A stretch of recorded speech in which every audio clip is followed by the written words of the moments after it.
10 years ago, Apple released the best-selling smartphones in the history ever, the iPhone 6 and 6 Plus, with over 4 million units sold on the first day, 13 million in the opening weekend, and over 220 million units sold in total. Even with all the controversies like the famous bendgate, still did not bother them to becoming the best-selling smartphones ever in the history.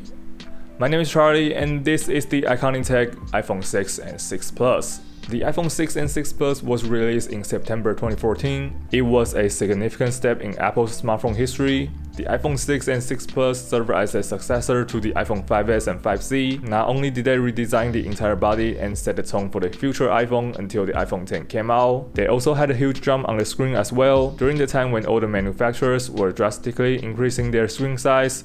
4-inch from the 5S was simply not enough. So this time, Apple put a 4-inch Retina HD display on the regular 6, 5.5-inch for the Plus model. And this is also the first time they introduced the Retina HD display. Before that, it was just Retina display, no HD. But to be honest, if you know a little bit about pixel density and screen resolution, you will instantly know that Retina display is just a marketing gimmick. They are basically telling you that they increased the pixel density to the point where human eyes cannot differentiate each pixel. One thing to notice here is the screen on the regular 6 is not even a 1920 by 1080p display. The regular 6 only has a weird 1334 by 750 resolution screen. It's basically a display slightly above 720p, with the same pixel density as the iPhone 5S. As for the 1920 by 1080p display, that's only for the Plus model. Comparing the iPhone 6 and 6 Plus to the previous generation, it's not hard to understand why this is the best-selling smartphones ever. For the display, it's now bigger and better. We have better CPU, slightly better battery optimization, new power button placement for better accessibility, and a brand new round-the-edge unibody metal design instead of the old square-off design. The iPhone 6 is also the thinnest iPhone ever, even until now, even though I don't think this is a great design in terms of the ergonomics. For a lot of people that came from the older model like the iPhone 4 or 4S, this is basically a no-brainer deal with a huge jump in every aspect you can think of. Probably the only thing that did not get an upgrade is the iPhone 6 still shoots an 8-megapixel photo. The initial reaction to the iPhone 6 was generally very positive from the reviewers. The Verge even said the iPhone 6 is the big iPhone for everyone, which is a funny thing to look at from 2024. But 10 years ago, a device with a 5.5-inch display is being considered a phablet. I know it's a weird word, but you know smartphones are getting bigger and bigger, and that's why the word phablet exists. Now with the technology shrinking the bezels and screen to body ratio, we now reach the point where 6.1-inch is the standard iPhone size. But there's one review that got my attention. The title from Engadget, bigger and better, but with a stiffer competition.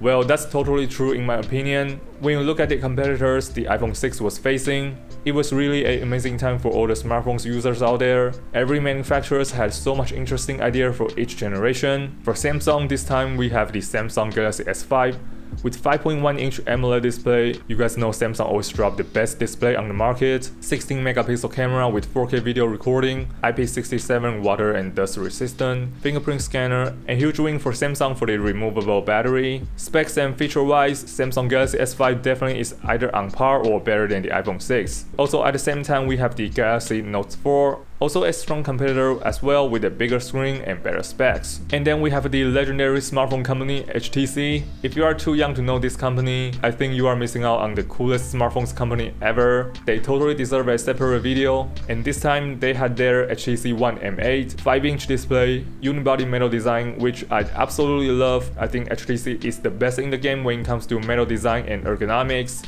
Dual camera setup, dual camera in 2014, only HTC can pull this off. Even though the second lens is for depth information, it was still an impressive move. Also the iconic boom-sound dual front-facing speaker that no one is doing right now, even on the tablet. HTC One M8 is definitely a strong competitor for the iPhone 6. We also have the Google Nexus 6 made by Motorola. 6-inch 1440p display, stock Android experience, very important when the custom UI was everywhere and the quality were not all that good. 13 megapixel camera with optical image stabilization, and 4K video recording. And we have Xperia Z3 from Sony, supporting high-resolution audio, 5.2-inch LCD display, 20 megapixel camera with 4K video recording, IP68 water and dust resistant, and LG G3, another great company that don't make smartphones anymore. Also Moto X, even OnePlus One, aka the 2014 flagship killer, was released at that time. So I do think the competition was next level 10 years ago.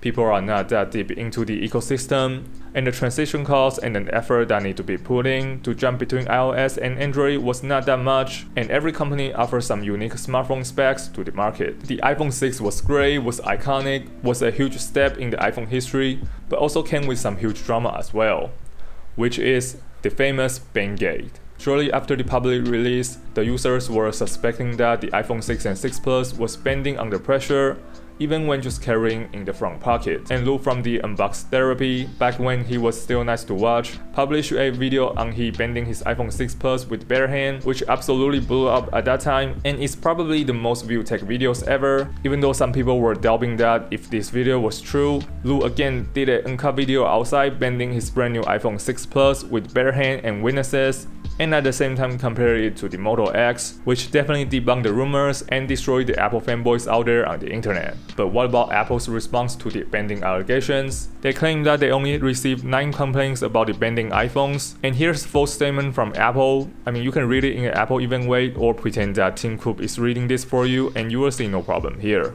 Well, Apple did ended up let people replace the iPhone that was bent, but they have to pass the visual mechanical inspections, which no one truly understands the detail. And that is also not the end of the chaos. In May 2018, as part of the lawsuit about the touch disease against Apple, forced them to reveal the internal documents, and inside the documents, Apple knew that the iPhone 6 and 6 Plus were more likely to bend than the previous generation.